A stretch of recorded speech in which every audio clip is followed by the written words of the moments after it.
Ya. Whawhenua i le paia ma le mamano se tātou atunu, le foi taimi o le fiafi.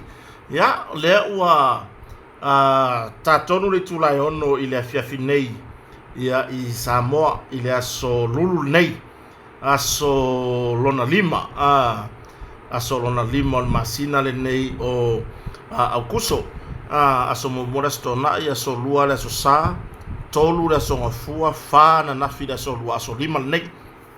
Ya, ma no sai fu manuia o a mai so tatu atunu ule nei vai ngore fiafi ya i tatu nunga o lo anga le leile tua i so se tafa po fia fo i o mafuta mai ai so se tua le larolangi o lo o saili manuia ai o lo ai tau malele ai ya ma whapea ona au mauai i nā atunu fo i o lo o whapea ona ngā rurue ai o a onga me whapea nā ia o nisi fo i ua no fo mau i nā tunu. Ia ai tātou taratara noa o kota nei marwhareo o mai i Samoa nei, i le nei aso lulu, ia i le afiafiri nei, ua puer tātou porkalame mua mua. Ona tui nā tuelei lunga o le tātou pengat whailangi. Ona o le tūlanga e ia si whaatari ngā waa nei le afiafi. Ai, o le taimi tonu ale taunu o le waa o le taimi nā tātou porkalame peona masari ai.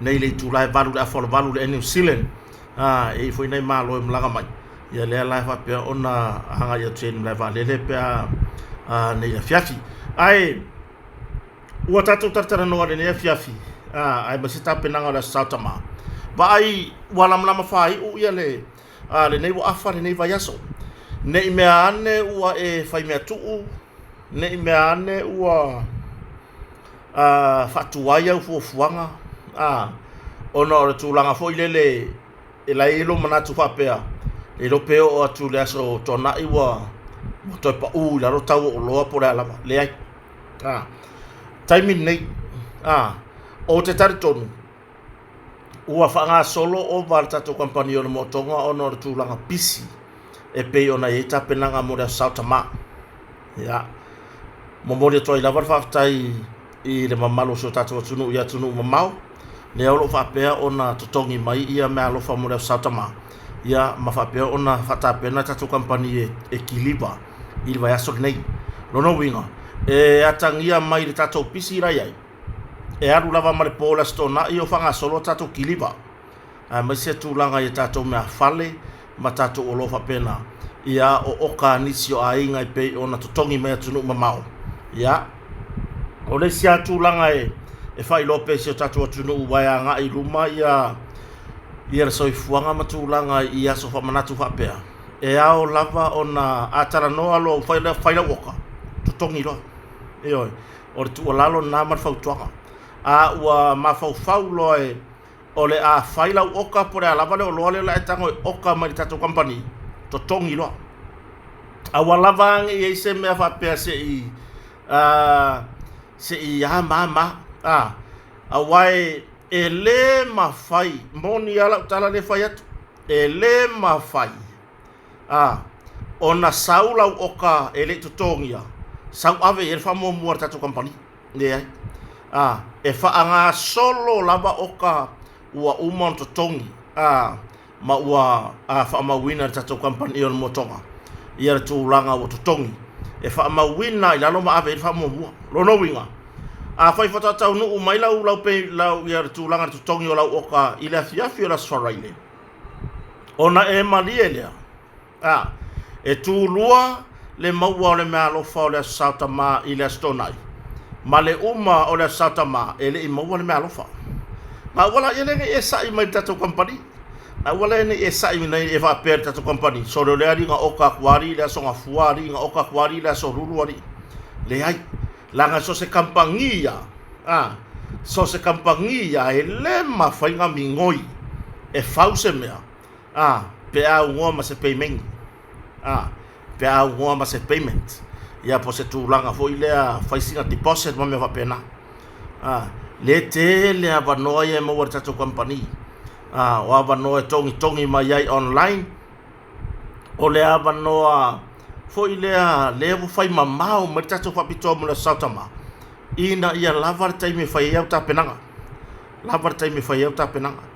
ia ai ona o se tatu atu nu wa masandi le mele o fai me tu 1 minute mun muri tu 1 minute mun muri ia mo ta penanga la mo na sautama aso lulu le nei aso tofi tai au aso faraile aso sa astona ia salo rono winga wa pu le taimi yoe ai awane I misia anga ia ne tatu mo tonga I fungale anga I fo yai mai tangai a lui fo ye kilo e tatu o lona yai tatu seki ono foa malau e pe ona mai aturu mamao isi kaili fa nei ona po yoe isi kaili fa ona po nei ele selu pe o se pe mama o retara noa wia wo ai ya mato o loi au mai fafo ele ai se fa o loi nei fa tau ito nga o loi yoe ise tau le lei fa mama abenga mo so tatu o tunu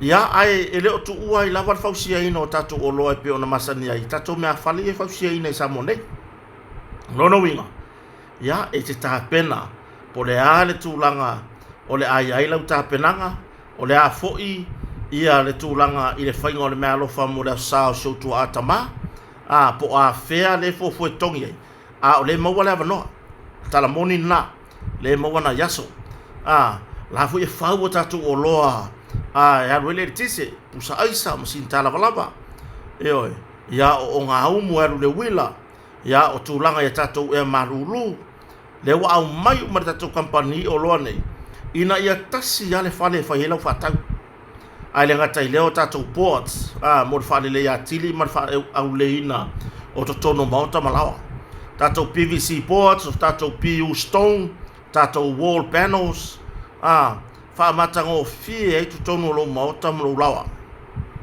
na voi fanga solo la unanga suino kava no fo fo udio ta vale kava no fo pasi fare tapo leni o piki apu ya mata vale pole lori pole alava la voi fanga solo tato tapo leni mo mauta malawa ainga la fai tato motonga tapo leni anga ngata ili pio kapo leni e wo ka kele mai ngai ganga kusa malo sia kursa vidi lor kimu kia vai aku masa ka pole saulo mal kimu saulo ko fale la mo wa tato motonga au nanga lea tato ie fa malama la mo wa tau tua tato fartali malo ma ve fai ma se booking pe fa sa uni malanga mai ia inicio o fuanga fale ainga fontanga me fa pena e fa so ta I va ve mai la tato motonga ina ia fai la booking ma fai tau filo potu me fa pena o leisi tūlanga le whanga solonga o tato o nanga o masini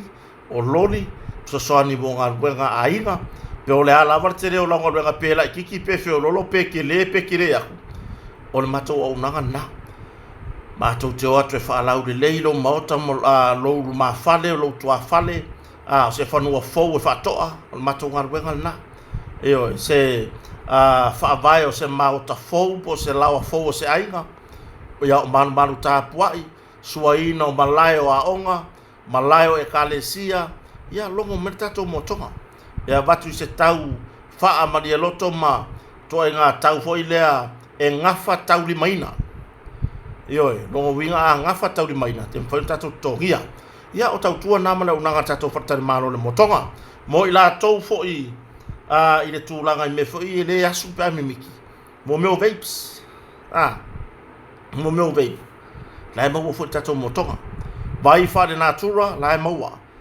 vai yesi vai salapa vai kuava o le marinka ia ma tato lau aboka lai mau uma vai na tato motonga fu lei mo lo so fu malo lo ina lei ia mo mo de la vale nga fa tai de fionga le pole ia lupe matasila va ia mai se ia le fartua ia le tangomoa misa sufali ia male fanau ia wale lang sua di tato por kalame kota mat faleo ia fanga solo ilata pelanga muda susau tama ole halu fa kasika penganga ole susau kama male vai aso fa pitoa ole fata ua le susu ole pepe ile sua susu ole tina uso le umakulo foi upu ole wo koso isi ka filip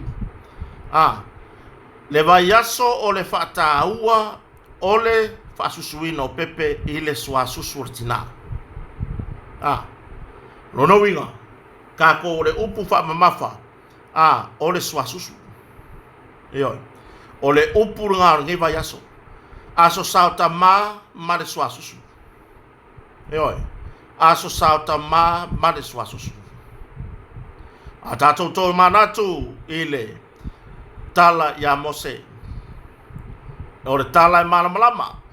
Ioi, le pei ona, whaatawhea ai i le vai sa maua e le afofina o Farao. Ma ia wala au se tamaitai i nā sa ili mai se tina e sau e whaasusu. Ioi, o lea, tā ua le suasusu. E rei kuria e la whawhingi o Farao e alu su e mai. Pe alu le whalo loa e whakau mai se apasusu. Ngā kuli e sa ili mai se tina e sau e whaasusu. Ia Mose, ioi. Ia, o le tūlanga nā. O le whe au o le vai aso le nei. O le asu sauta ma le suasusu. O le asu sauta ma le suasusu. O le whe au le watau mawhai e momoli. Langa e iai isi ki ngā fo i e peye e mama e whaasusu o latou whanau latou pepe. Pe e mama fo i lele ino fuanga pe o ofisa ma no fuanga whapena e tumutumu i tangata. E va ia kwa ngaka peo le lingo le ufire vange ngā mingo le susu i whaasusu o le pepe. Ioi. Pe o lai vange mai whaforo kolo ufi fo i lele le kawasunga mai whaforo susu. Inga ia ku waku le nguku o le pepe. Ai a vange le pongi sa inga ua kankang yaku le pepe makua. Ka fio lai. Ioi. Kai pe o le pālasi. O le ulu wa pe. Pe o le pālasi o le whaka ulu. Le pālasi ange o la kou ia i lalo. Ioi. O le whe au la le momoli. Le soifua malolo ina le vai aso le ni. O le ino pula le me wau mai whakasi ei. I le vai aso le aso sauta ma. Pe ia o le kau loa le soifua malolo ina. E kau esere mele ke le suasusu. Ioi.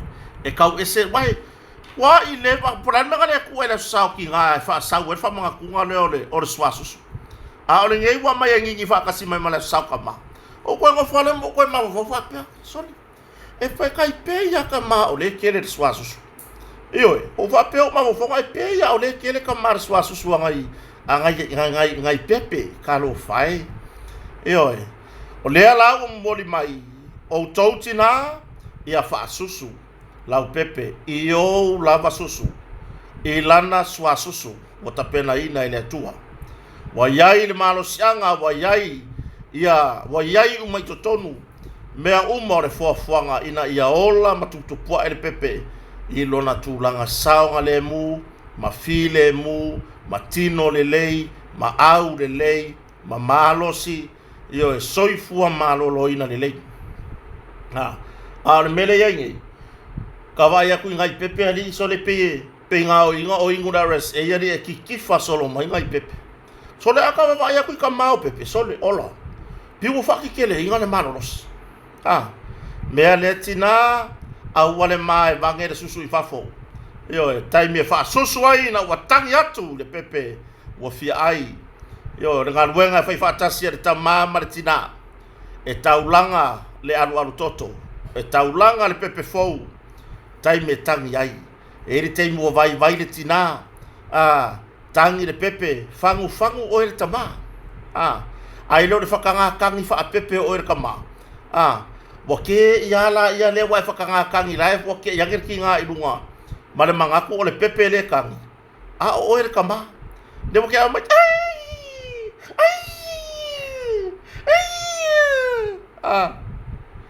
Ai kango aku le fai le ilanga pepe. O lai mo le isi mea. Ia, wa ai la ia.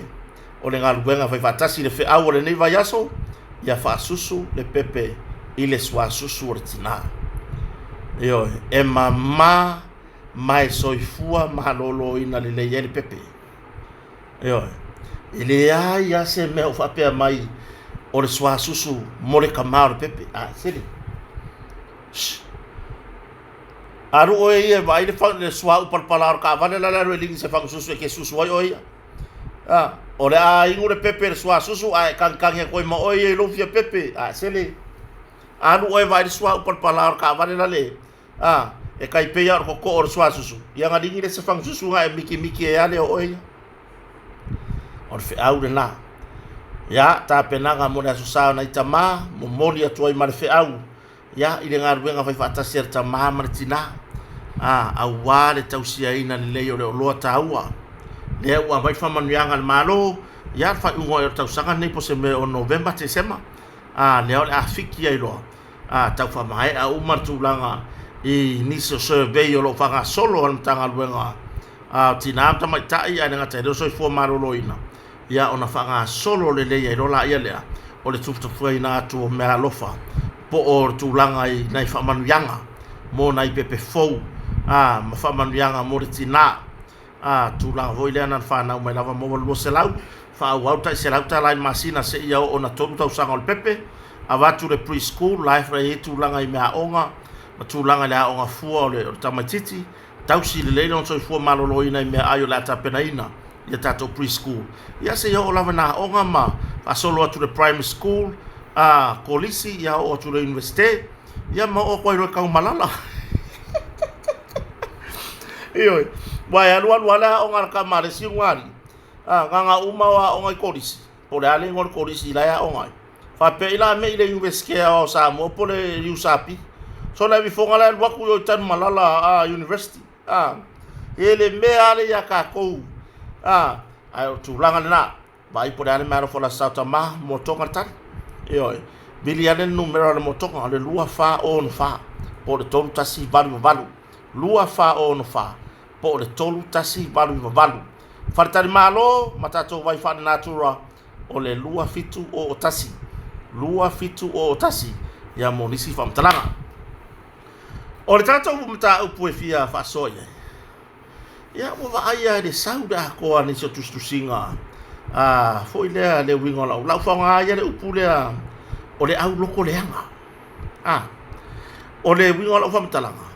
O le asonga fa ya i fea le ko ngasu i le malo. Ai o la fesili. E fa o ko e su ye le malo. Ia ko ngasu ye aru kaimingi. Fa maka e koe sui e le malo. E koe sui e se kai ngā malo. E koe sui e se pale mia. E koe sui e se fai ngā malo e kou ngasu re aru ei. Le ai. Ia, fai mai le si. Le se ri i uru popo o le le. Le fai mai le pokalame. O le tala noa ea. O le tala noa mi mika ea. Ia, le uoso. Mai pe fa solo a kore le pawa. O le mea ngai langona i whanonoa. La ngai leo kau kala aku me o ngofo sa mo. Fer me o pe fa solo a ko se pawa.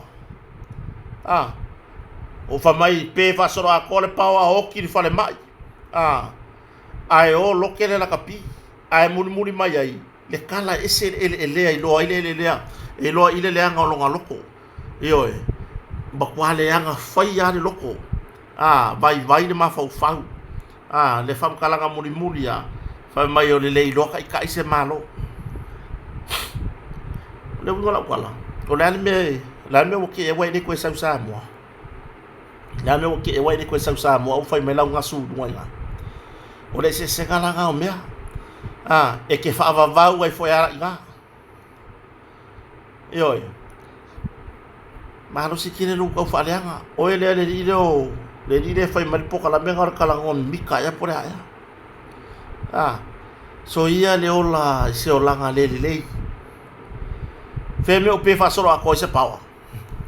Fe o pe fa solo a ko se pawa sa mo ngai. Fe me o fa le ko ngo se fa le mai. Ya me ku kulu lai. O fa le mai. O inga fa o fa le mai. O inga fa o fa le mai.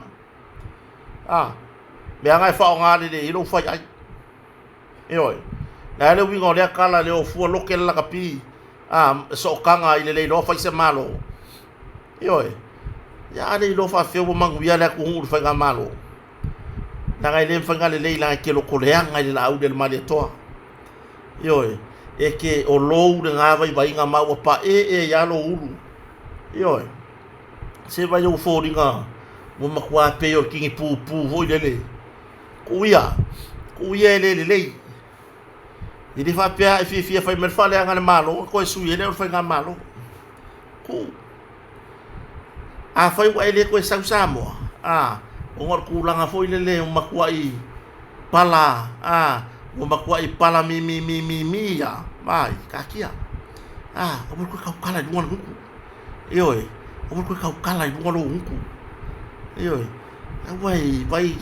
vai ke wa fakari se sa mo ai ke o fasi yang o se singa ya ku wa ko feola ma no fu ma wai o ko so o huku se ka kala mon mor kanga ka e ke le fa ko ka kala ya ka fo o me ma ai ma meu ya do lo ka kala ma ya wa ke on fo fafo oi o ka kala fa valer huku ai lo ka ke on fo fafo awa lava ke fa ya me se ka fa le nga ngi sa mo la ga le ye ka ye fo sa mo le o ko ta ka ma lo si kere fer wa ye lo uma me ye ku ko mo sa mo o pi ki sa ba lo si kai dinga ka ngalu le ai lo so bu li lo si kai dinga yo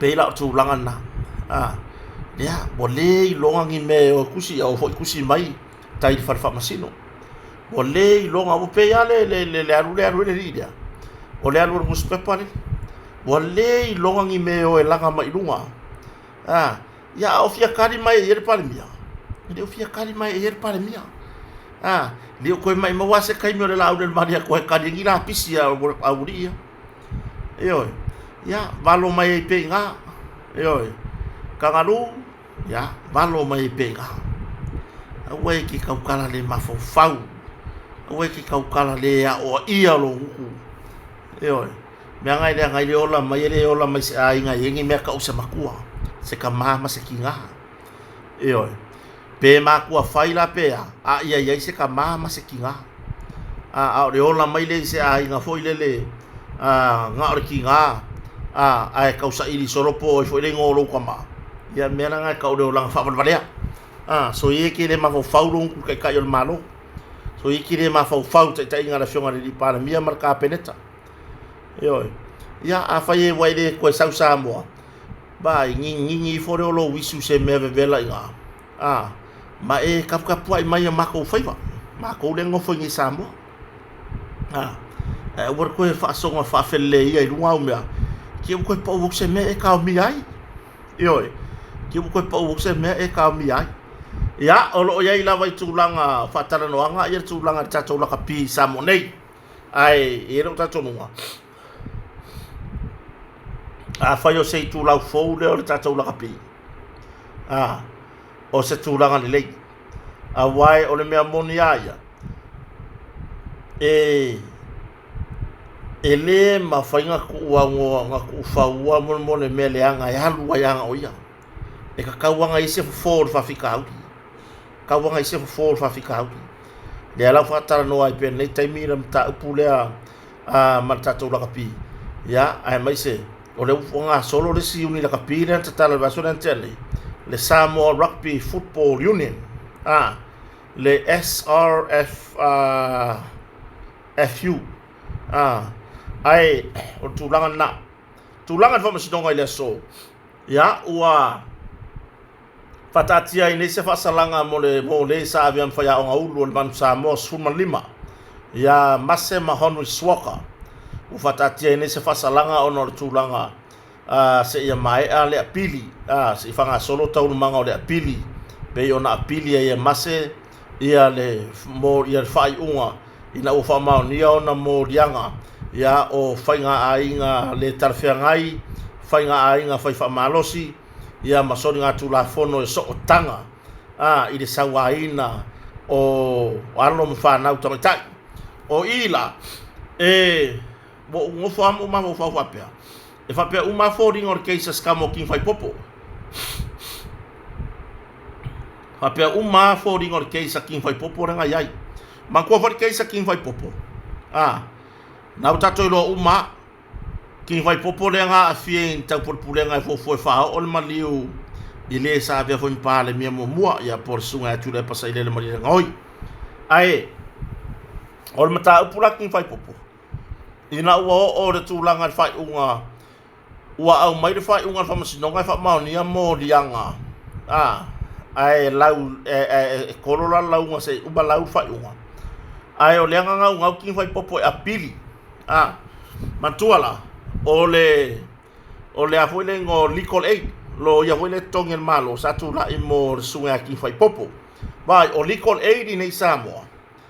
Ese mai isi atunu. O isi atunu. O le olo nai lo ia foi ele ileva na fa'u ina mai ngaru nga fa'lo ia.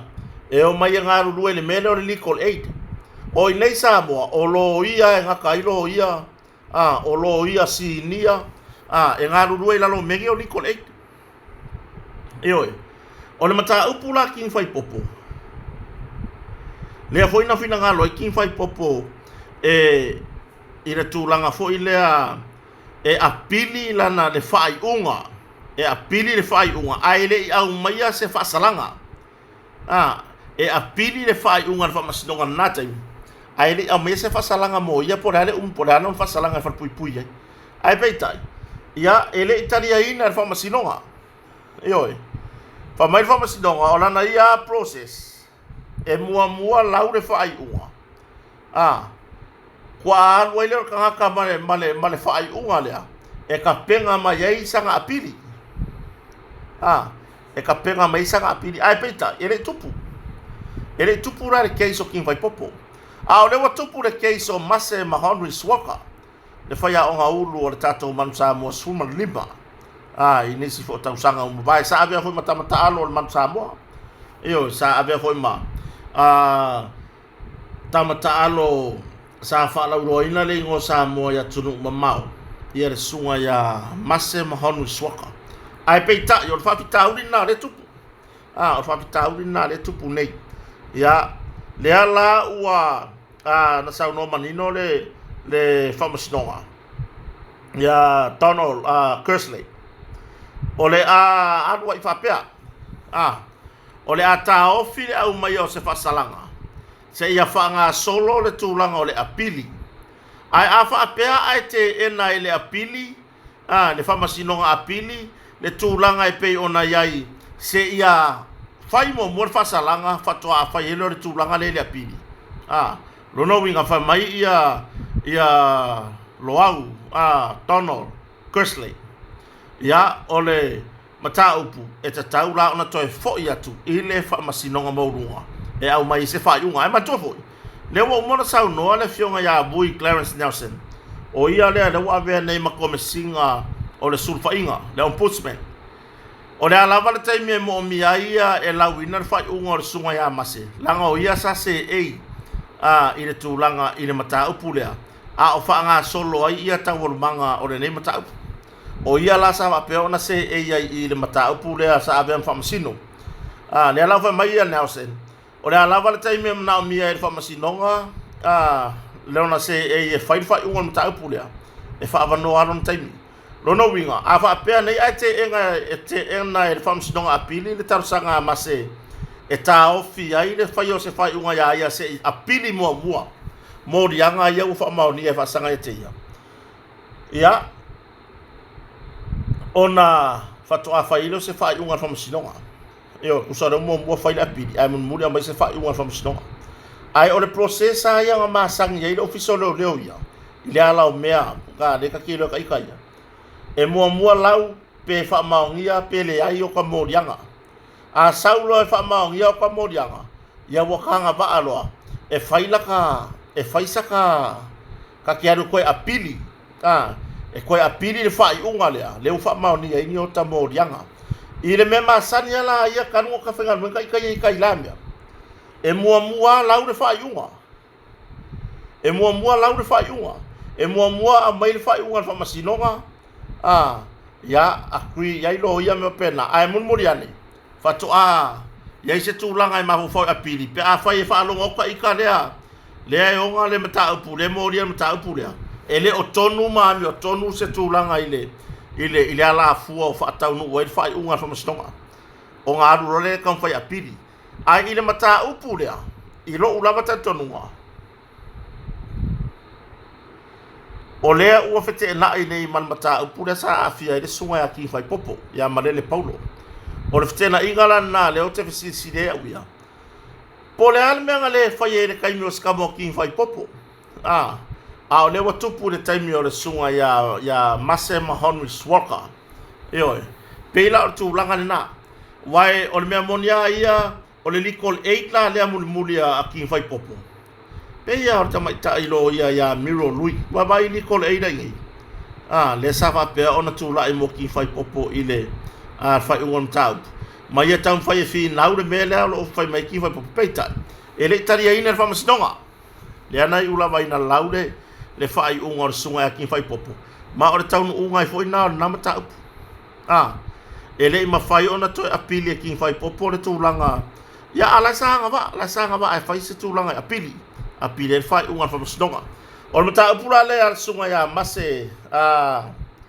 Josh Mase foi Mase sorry ya Mahonri Mase Mahonri Walker le vou se i shows de pura mato company ole avea sorry Mase ya langa Mase foi ia le sunga ya Mahonri Mase Mahonri Walker to low swafa o mata upula le ya Mase Mahonri Walker sabe am foi a onga ulu le la o tati fa pia ai fa mai la le fam sinonga se vai nga sa no nga fam sino o fam sinonga mo lunga alu ai mulmuliane e se le fa unga le fa le fam sinonga e to fo ya la mata upu e fa na fa unga fa to afa nga solo ila yo tulanga le pili kusa le mele tupu nei e le o yai se vai nga tu la fo no ma fa no fa tu la fo no ina le apili mo ai le au mai se fa unga o mobile ele o yai se vai ngor tu la fono fa nga yo inga pale mar tu langa fa tinonga o tawon manga fa msinonga o mafai o na fa pe mai e mafai mai anga va o na apili se mata upu ele au mai se fa iunga ele se me fa pe na o yai le la fa mai se sa noanga le ale fa msino o le ata pena le la fa ta nu pe vai nga le o le atalia le apili o le afa nga solo tulanga le apili matalia le apili a setema masina fo afa pea o tie ate ena fam sinonga apili tulanga tar sanga le a Mase Mahonri Walker ile tulanga o le tau fia le mai o se fai unga ai se ilo mo moana na apili afa pea le te ena fam sinonga tar sanga le rono winga to fo ia ne mata upu i fam sinonga o le fam sinonga mo lunga Samoa ina ia faya mo se tulanga fai unga fa to afa ile le apili ia o tulanga na namta upu nei va yaso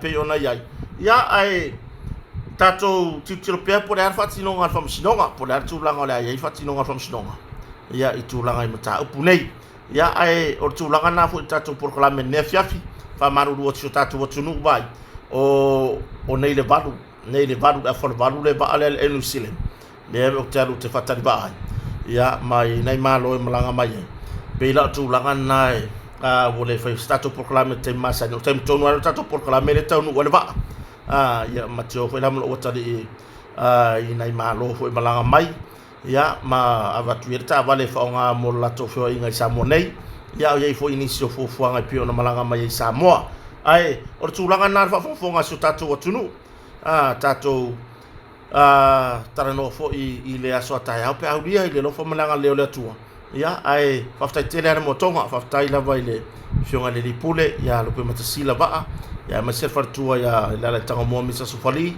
martato compagnon motonga ia mar fa pito le sauta ma wona ingalo so tatu tunu ia fa wa pe ona lango i tatu por kala me kota man fa yo fa ftai fo nei company rentals rental car ia pe ona matonga rue sunga ya feo pira i roto pa ya o le sunga ya alo vao ma son fatua mano falo pe ona LMS rental i totono mleva le faleolo ya ai nga ta foi lea o le tulanga pe ona ya ile tau tuoma na unanga tato AA Rentals i sio matonu i pea i do matonu al mga fai pea ya tau tuai ia se tato company yo AA Rentals ta vale lelei ta vale angata ya wa fai mlanga ma Samonei fai mama mo se booking tulanga pena fa tai fo ile uso ya Mase Josh Mase o le tatou kompani o le Avea Limited. Ia, whai tu patasi tatou proklama i lungo le YouTube. Ai tatou whiro i tahe au pe au di ai lero whamalanga leo tua ai more nei taimi. Ia man me tele whai ngā malolonga si o tatou atunu whaasoi fua ia.